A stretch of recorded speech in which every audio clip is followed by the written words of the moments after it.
ఆ రోజున వారు ఎర్ర సముద్రాన్ని దాటినప్పుడు కూడా అదే ఫీలింగ్, మరలా ఇప్పుడు యోర్దాన్ నదిని దాటినప్పుడు కూడా అదే ఫీలింగ్. మీరు బైబిల్ ఎక్కడైనా చూడండి, ఎప్పుడైనా దేవుడు అద్భుతాలు చేశాడన్న సందర్భం కనుక మీరు చూస్తే ఈ రెండు కలిసి ప్రస్తావించబడ్డాయి కొన్ని సందర్భాల్లో. ఎర్ర సముద్రం గురించి మాట్లాడాడు, ఆ తర్వాత యోర్దాను నది చీలిక గురించి కూడా దేవుడు మాట్లాడాడు. చూడ్డానికి ఒకవేళ అది సముద్రం కదా, ఇది నది కదా, ఇది చిన్నది కదా అనిపించొచ్చేమో, కానీ చిన్న పెద్ద అని మనం అనుకుంటాం, కానీ దేవుని దృష్టిలో అలా ఉండవు. అద్భుతం అద్భుతమే. హల్లెలూయా. దేవుడు చేసిన ఆశ్చర్య కార్యం ఆ పర్టికులర్ టైంలో వరకు కావాల్సిన మిరకల్ దేవుడు చేశాడు.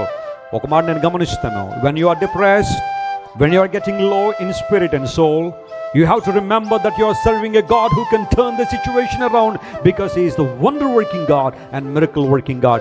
నా దేవుడికి అద్భుతాలు చేయడం దినచర్య. హల్లెలూయా. ఆయన ఎప్పుడు అకేషనల్గా క్రిస్మస్కి ఒకసారి అద్భుతాలు చేస్తాను రండి అని దేవుడు అనలా. ఈరోజు గుడ్ ఫ్రైడే కదా, మీకు పుష్కలమైన అద్భుతాలు ఉంటారు రండి అని దేవుడు అనలా. My God's daily business is to do wonders.